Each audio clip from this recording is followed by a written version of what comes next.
हरे कृष्णा। तो सभी वैष्णव भक्तों के चरणों में दंडवत प्रणाम। मैं राधिका प्राण वल्लभ देवीदासी आपको स्वागत करती हूँ।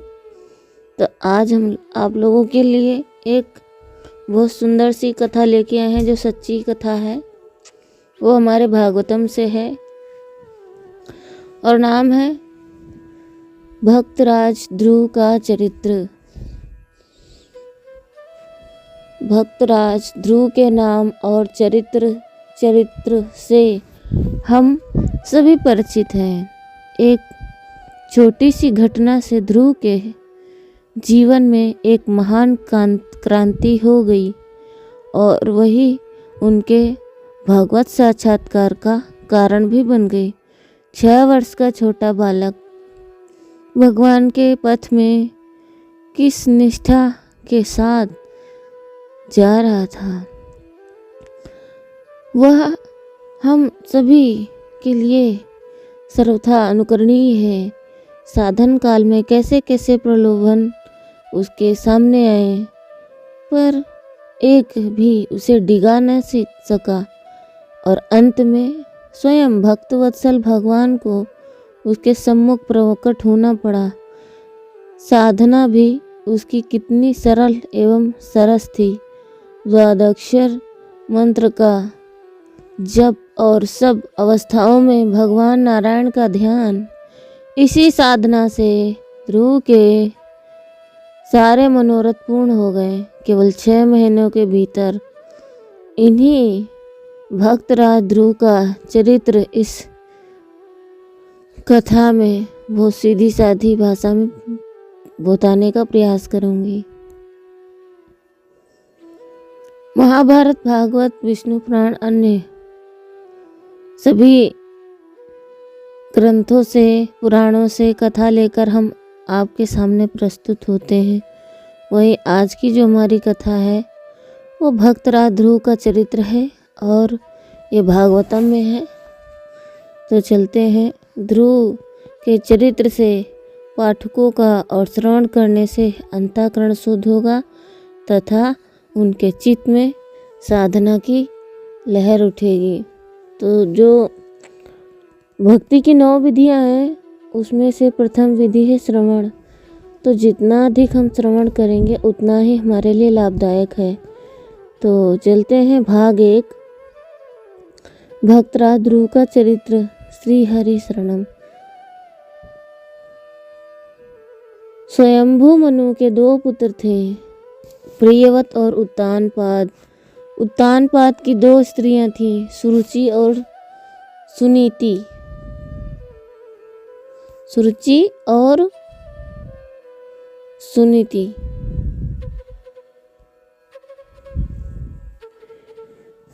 प्रियव्रत, सुरुचि और सुनीति। सुरुचि का पुत्र था उत्तम और सुनीति का ध्रुव।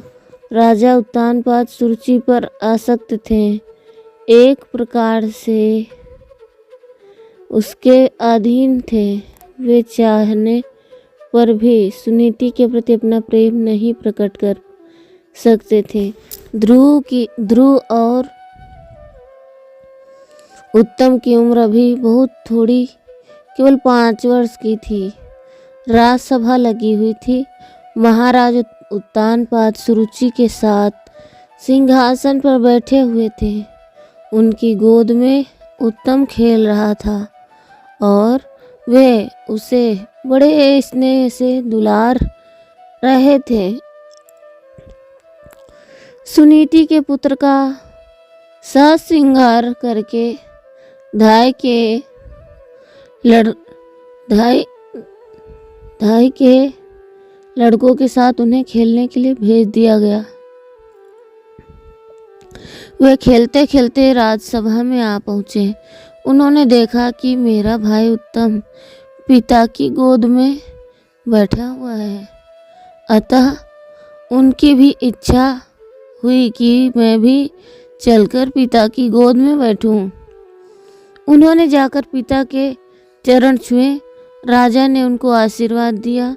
वे अपने पिता की गोद में बैठना ही चाहते थे कि सुरुचि ने उन्हें डांट दिया।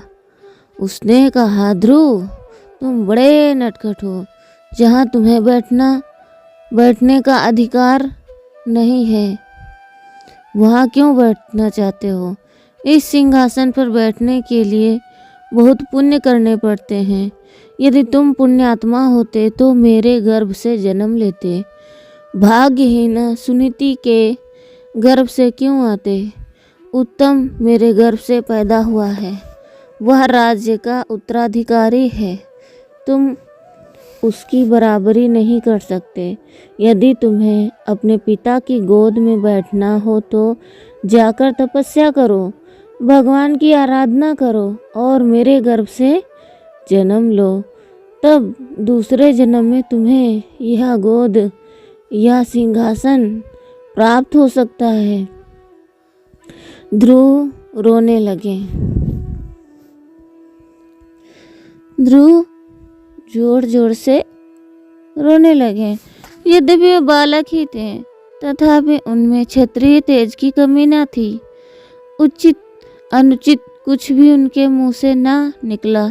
उनकी आंखों से झरझर झरझर आंसू बहने लगे। सुरुचि में आसक्ति होने के कारण उत्तानपाद भी चुप रह गए। उन्होंने न तो ध्रुव को गोद में लिया और न समझाया। ध्रुव बहुत ही उदास होकर अपनी माता सुनीति के पास आए। उस समय ध्रुव के आंसू सूख गए थे। उनका चेहरा कुछ तमतमा उठा था, उनके ओठ फड़क रहे थे। माता ने बड़े स्नेह से उन्हें गोद में बिठाकर पूछा, बेटा किसने तुम्हारा अपमान किया है? तुम्हारा अपराध करना तो तुम्हारे पिता का अपराध करना है। बताओ किससे तुम्हें दुख पहुंचा है? तुम्हारे दुख का कारण क्या है? ध्रुव ने सारी बातें कही।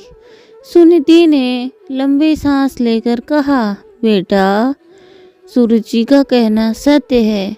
मैं अभागनी हूँ और तुम मेरी ही कोख से पैदा हुए हो।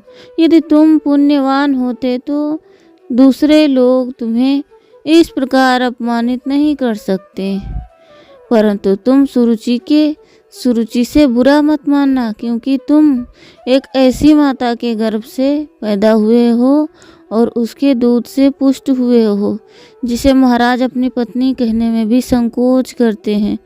सौतेली माँ होने पर भी सुरुचि ने एक बात बड़े महत्व की कही, सत्य ही भगवान की आराधना किए बिना तुम्हारी अभिलाषा पूर्ण नहीं हो सकती।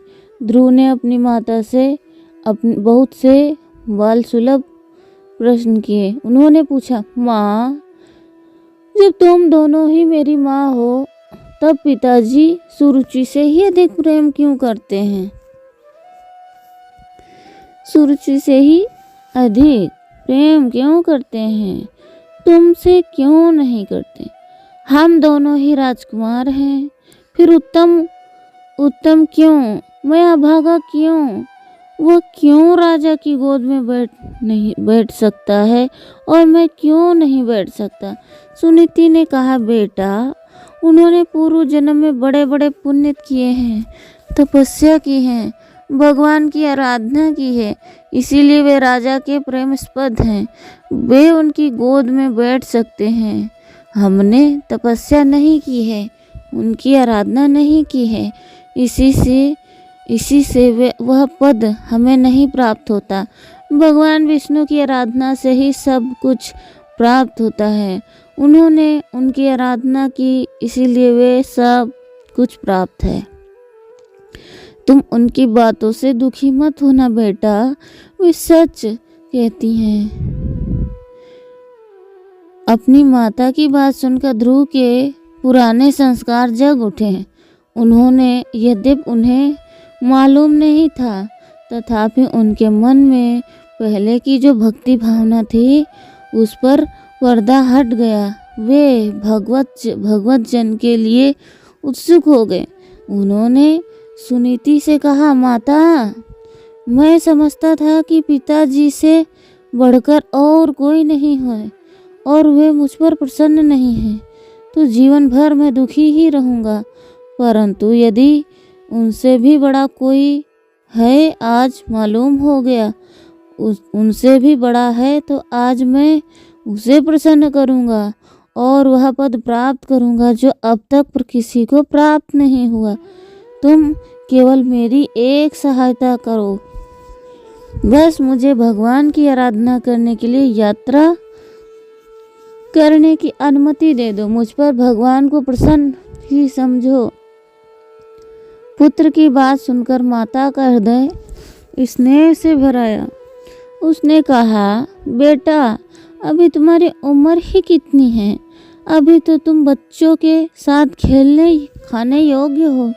मैं तुम्हें वन में जाने की अनुमति कैसे दे सकती हूँ? तुम ही मेरे प्राण हो। भगवान की ना जाने कितनी मनौती करके मैंने तुम्हें प्राप्त किया है। तुम घर के बाहर खेलने जाते हो तो मेरे प्राण छटपटाने लगते हैं। मैं तुम्हें वन में जाने की आज्ञा नहीं दे सकती। तुम घर में ही रहकर दान करो, पुण्य करो, सबका हित करो, वैरियों का भी उपकार करो। तुम पर भगवान प्रसन्न हो जाएंगे। ध्रुव ने कहा, माता, तुम्हारा कहना सत्य है, तथापि मेरा हृदय अब विलंब सहन करने को तैयार नहीं है। मेरा कोई अनिष्ट नहीं होगा। भगवान मेरे रक्षक हैं। माता, तुम अभागिनी नहीं, परम भाग्यवती हो। तुम्हारी कोख से पैदा होकर मैं भगवान को प्रसन्न करूंगा। उत्तम को राज सिंहासन प्राप्त हो, उसके प्रति मेरे मन में तनिक भी द्वेष नहीं है। मैं अब किसी व्यक्ति का दिया हुआ राज्य नहीं ले सकता। मेरा संबंध तो सीधे भगवान से होगा।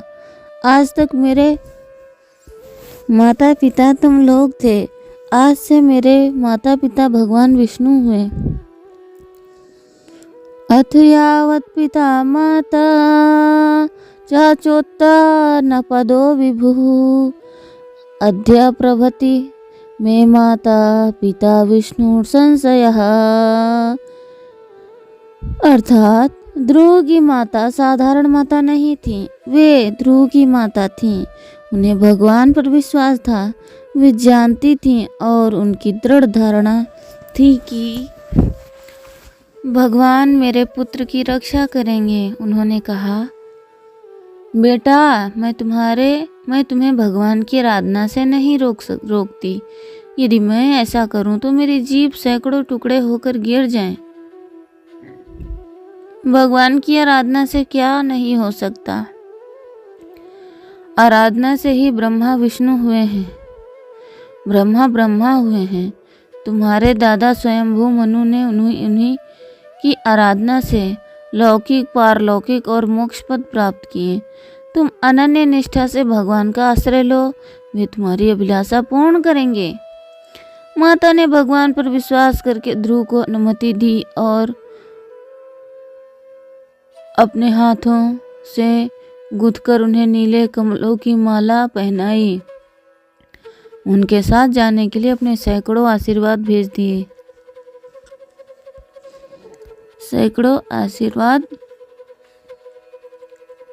दिए और ध्रुव अपनी माता के चरणों का स्पर्श एवं उनकी परिक्रमा करके वहां से चल पड़े। विष्णु आराधने न हम वरे तुम सुपुत्रक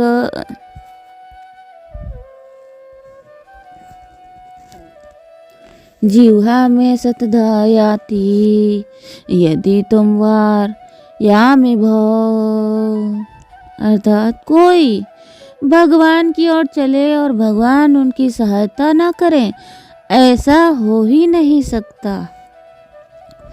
ध्रुव नगर के बाहर निकलकर आए, सोच रहे थे कि कहाँ जाएं, कहाँ भगवान मिलें कि इतने में ही उन्हें देवर्षि नारद के दर्शन हुए। वे अपने हाथ में वीणा लिए हुए भगवान के सुमधुर नामों का संकीर्तन कर रहे थे। ध्रुव ने जाकर उनके चरणों में प्रणाम किया। नारद ने ध्रुव के सिर पर हाथ रखकर प्रेम पूर्वक आशीर्वाद दिया। उनसे क्या छिपा था, वे सोचने लगे कितना तेजस्वी बालक है, अभी इसी अवस्था में इसके साथ में इतना बल है। उन्होंने कहा, ध्रुव अभी तो तुम्हारे खेलने खाने के समय है। नन्हे से बालक का सम्मान और अपमान क्या। संसार में अनेकों प्रकार की घटनाएं घटती हैं और घटती रहेंगी। उनसे अज्ञानी ही दुखी होते हैं, बुद्धिमान कभी दुखी नहीं होते। भगवान जैसे रखें वैसे ही रहना चाहिए। जिन्हें तुम प्रसन्न करना चाहते हो उनका मिलना बहुत कठिन है। अनेकों जन्मों में उन्हें नहीं प्राप्त कर सके हैं। इसीलिए वह हट छोड़ो। समय आने पर तपस्या भी कर लेना और प्रारब्ध से प्राप्त हो उसी में संतुष्ट रहना चाहिए। जो अपने से अधिक गुणी हैं वे उन्हें देखकर प्रसन्न होना चाहिए। जो अपने में कम गुणी हैं उन्हें सहानुभूति होनी चाहिए। जो अपने समान हैं उनसे मित्रता करनी चाहिए, फिर दुख का कोई कारण नहीं। देवर्षि नारद की ये बात ध्रुव के मन में नहीं बैठी। उन्होंने कहा, भगवान आपने जिस समता और शांति का उपदेश किया है वह बहुत ही उत्तम है।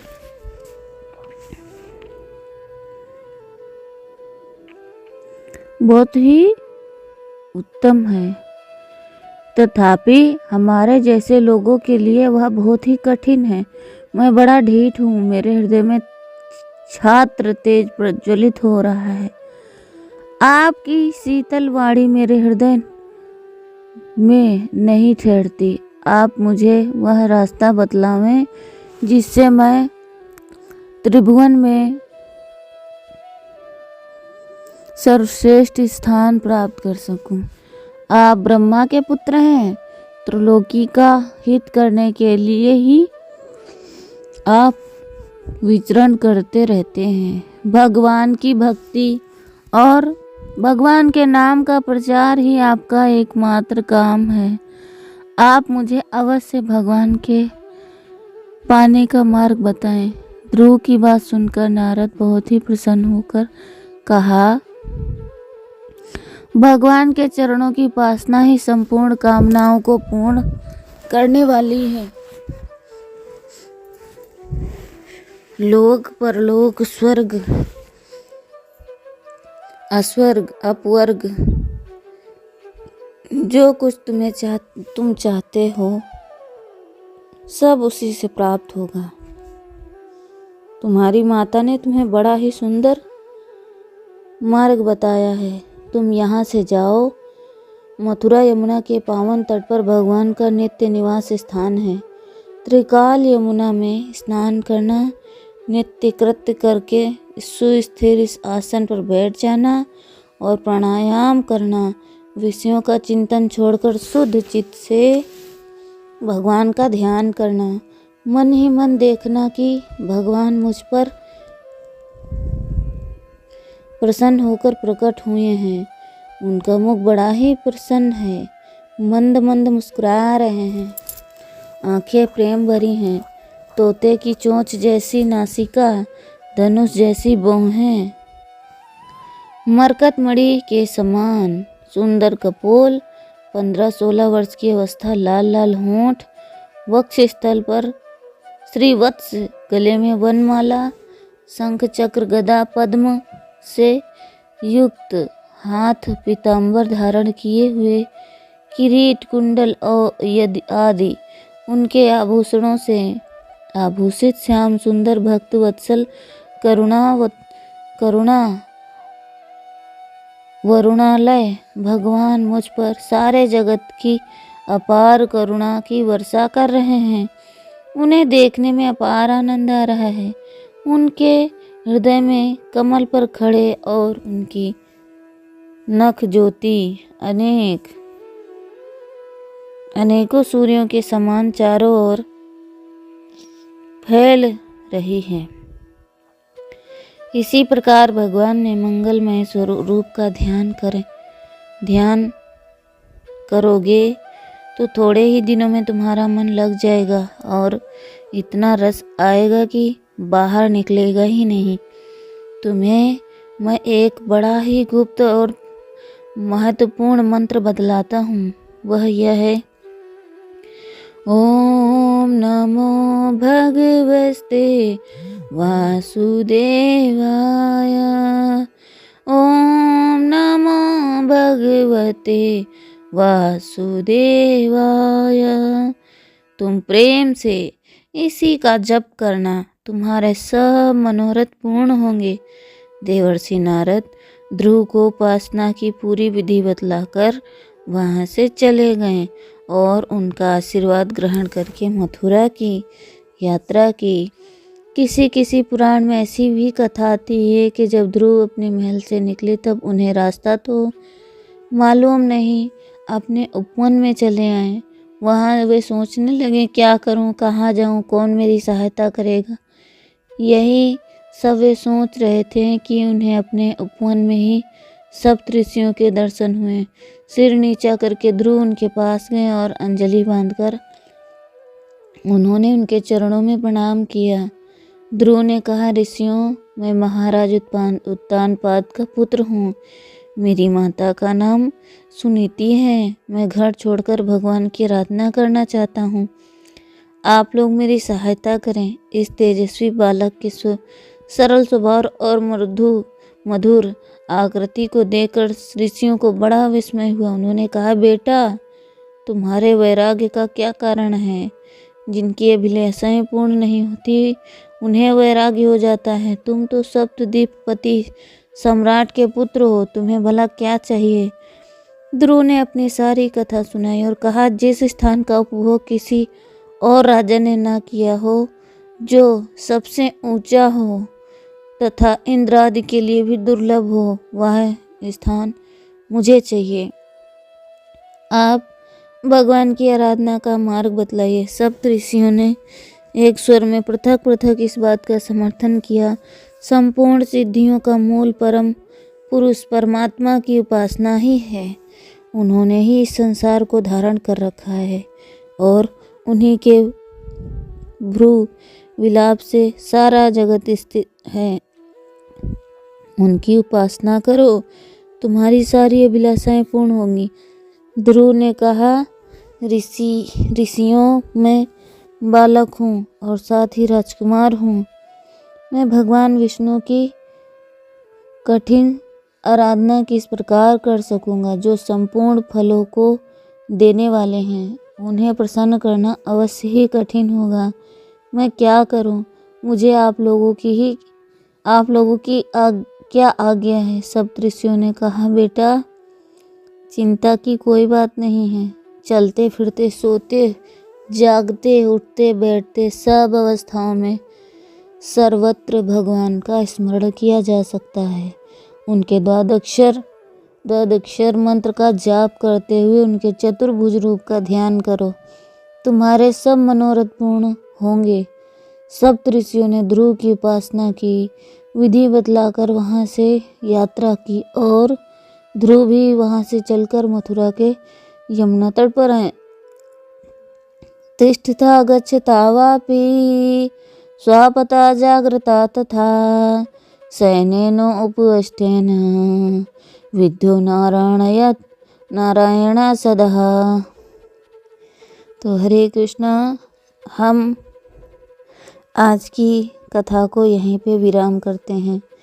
अगला भाग सुनने के लिए आप तत्पर हो जाइए। बहुत जल्द ही अगला भाग भी आपके समक्ष लेकर प्रस्तुत होंगे। तब तक के लिए ध्रुव का चरित्र भाग 1 श्रवण कीजिए और चिंतन कीजिए, मनन कीजिए, आराधना कीजिए, जाप कीजिए। भगवान आपकी समस्त मनोकामनाओं को पूर्ण करेंगे और भगवान परम दयालु हैं।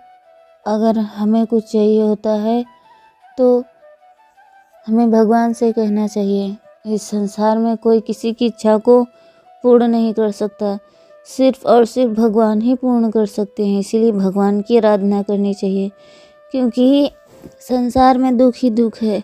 अगर आपको सुख चाहिए तो भगवान की आराधना करनी पड़ेगी।